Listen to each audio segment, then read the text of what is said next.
Well, hello there, you beautiful, beautiful people. I hope you are all well as we enter into the midweek hump. Midweek hump. Why do I even call it the midweek hump? I suppose it's because you go midweek hump.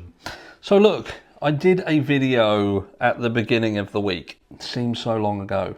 At the beginning of the week, and we talked on the cartel theory.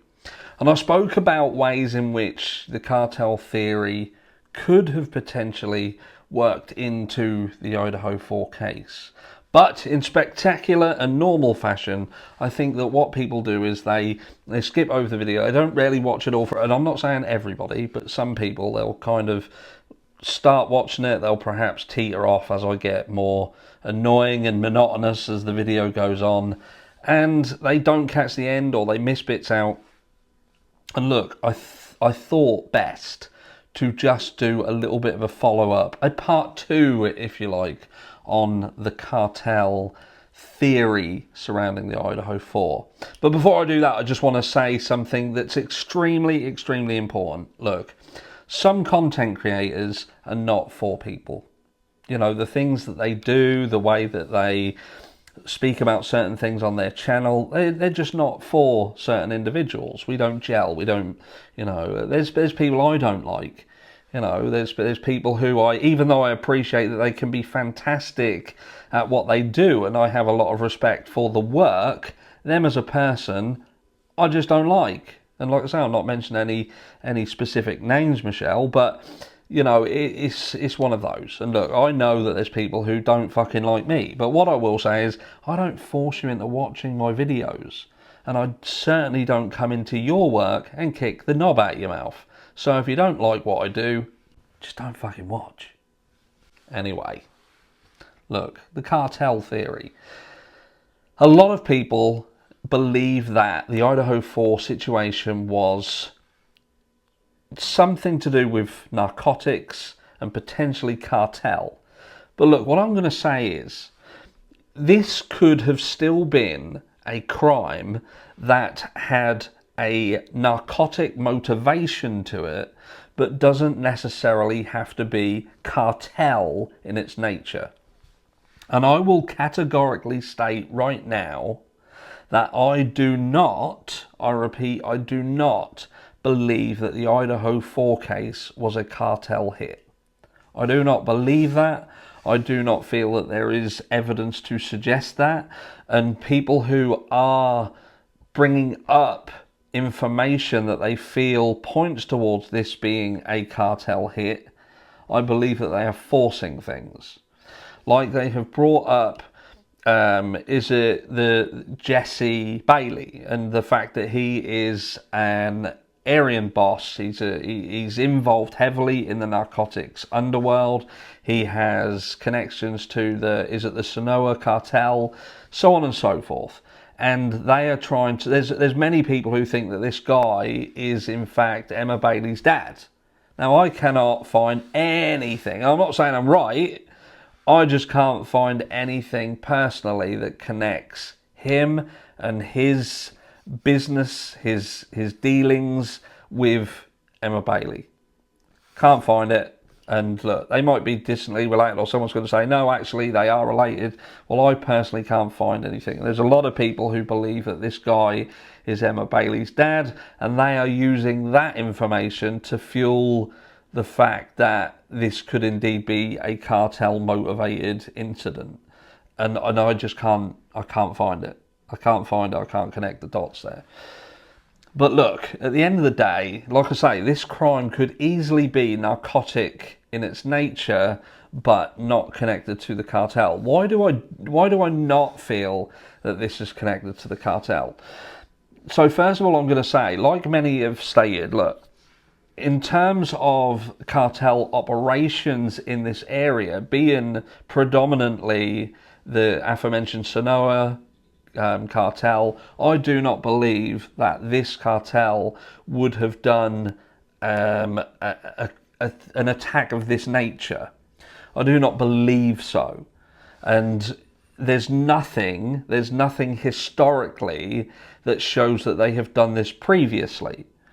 Now, do I feel there's always a first? There can always be a first, and yes, there can always be a first, but there is nothing that I can find. I've spent the last 3 days trawling over multiple cases when there has been attacks, there's been fights, there has been, there has been cartel activity and how that has looked like, and there is nothing whatsoever that even remotely resembles what we've seen in the Idaho 4 case.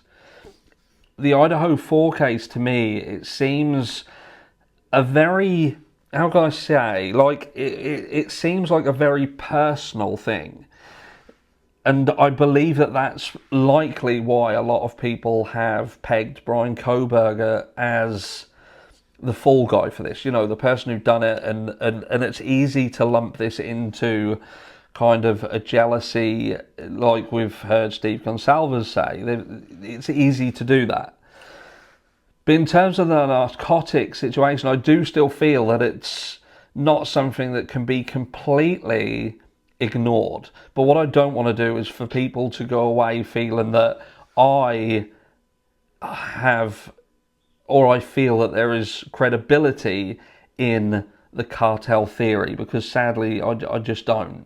And it would be disingenuous of me to allow people to interpret my last video as me saying, look, this is what I believe happened. That isn't. What I was trying to do is see how that could potentially fit into what happened and the lives and sadly the deaths of these 4 students. And there were elements that you could, if pushed and stretched, make it, a convoluted way, if you like, of allowing a cartel involvement to manifest itself within this situation. And I can see why people have allowed themselves to be kind of led into the belief that potentially this was cartel.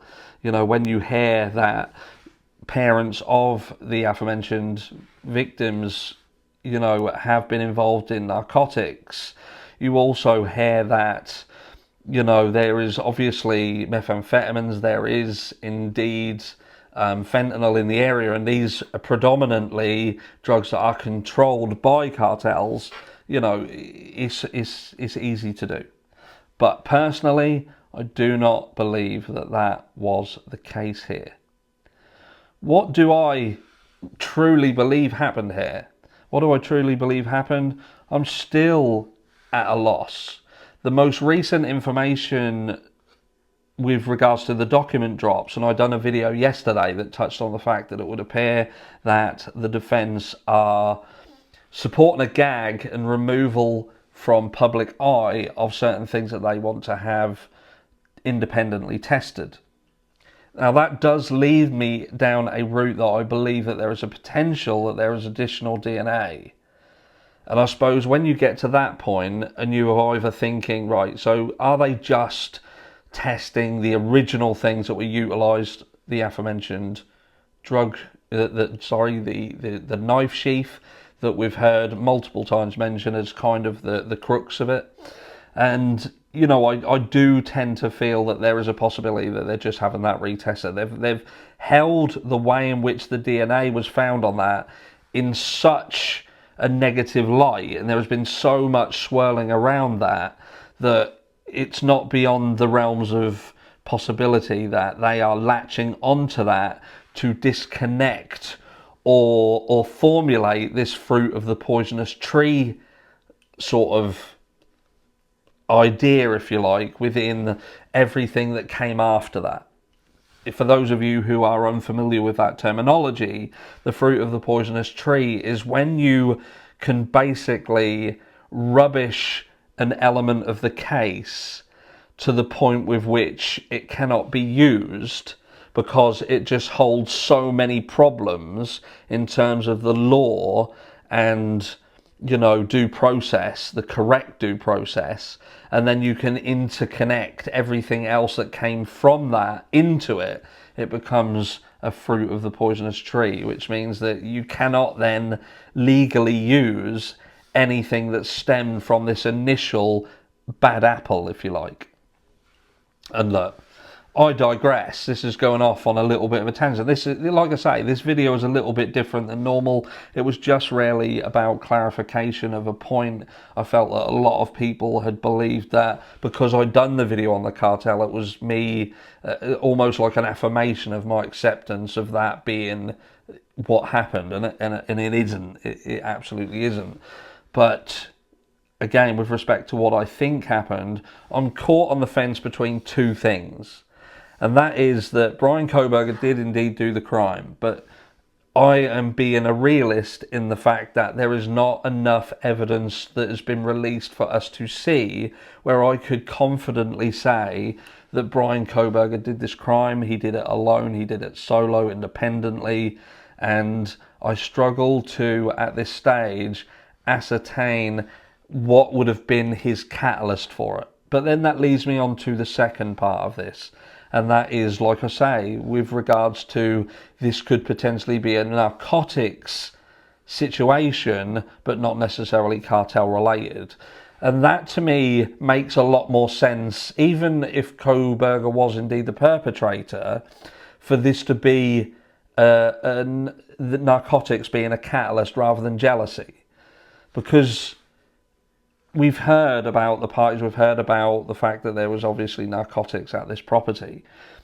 It makes a lot of sense to me that there was potentially something that went wrong surrounding this situation, the fact that there was narcotics. Could someone have got hurt? Could someone have OD'd? Could this have been an internal situation that just spiraled out of control, and was Bryan part of that? Did Bryan obtain knowledge of that? That to me, being a narcotics situation, makes a lot more sense at this stage than being just simply someone who, out on the peripheral of these people's lives, became jealous about something and done it. Has it happened in the past? Yes, it has, and I'm acutely aware of that. But I just haven't seen enough evidence to that. I've not seen enough people from Kohberger's history to come forward and say that he has behaved in a manner that would support that. And that's why I struggle with it. And even the people who have come forward, when you rarely look at the stories, and there's not been many.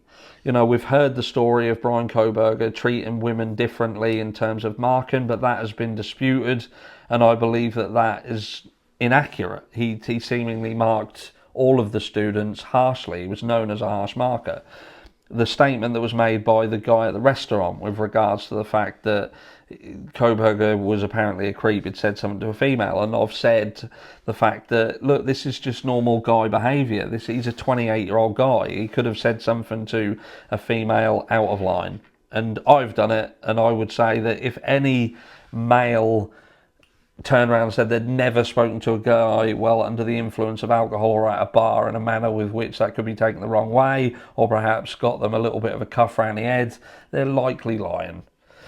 And then we had the TikTok girl come forward, and she spoke about Bryan trying to tickle her, and that to me just came across as someone who was perhaps not, how can I say, not the best with the ladies, probably a little bit immature in his approach. He was trying to get touchy-feeling and see if that was reciprocated.